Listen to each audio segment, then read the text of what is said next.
So here we have the Ford Focus 1 litre EcoBoost ST line on a 17 plate. I'm going to start off by showing you around the outside of the car, and then we'll hop in and run through some controls on the inside. From the outside you can see it's a 5-door car with those grey alloys to match the exterior paint colour. We'll start off inside the boot and then work our way around the rest of the car from there. So as we approach the back of the car, you'll see we have reversing sensors, plenty of boot space as well, along with that 60/40 split folding rear seat.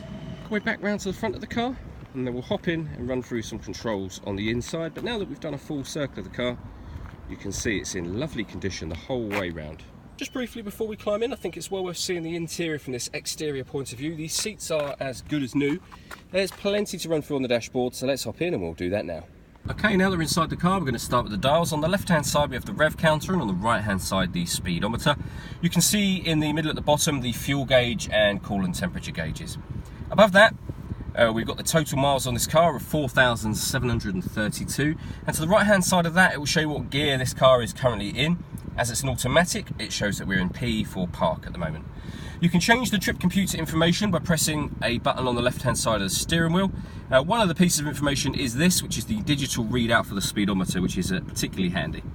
Backing out to the steering wheel, the buttons I was using just now are these ones on the left here, beneath which we got cruise control and speed limiter.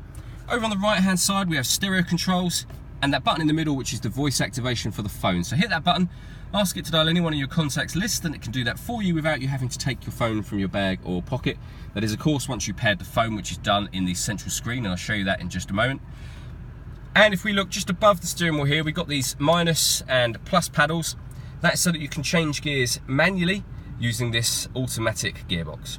Over in the centre we've got the main touchscreen radio for the car. So first of all, you'll see this car's got satellite navigation. There's a full video showing that working on our website, which I would recommend checking out. If we go back to the home menu, this is where you connect a phone. Hit that button, hit pair phone. Search for your vehicle on your device and select it once it is found. And then just follow those instructions. It's very easy to do. If we go all the way back to the beginning again, this is where your music is found and played. So there's a number of ways to listen to music in this car. We've got AM, FM and DAB radio, CD player. You can stream music wirelessly via Bluetooth audio once you paired your phone. And there are 2 USB inputs as well. So if you connect up devices via USB, you'll have those boxes appear up here as options as well. Working our way down, we have the CD player and the main volume for the stereo, followed by the air conditioning. So fan speed is adjustable here. Temperature over on this side. That button turns the air conditioning on and off, and then you can determine where within the car you'd like the air to be distributed. We have a proper heated front screen, as well as rear of course. And underneath that we have one of the 2 USB inputs and a 12-volt charging socket.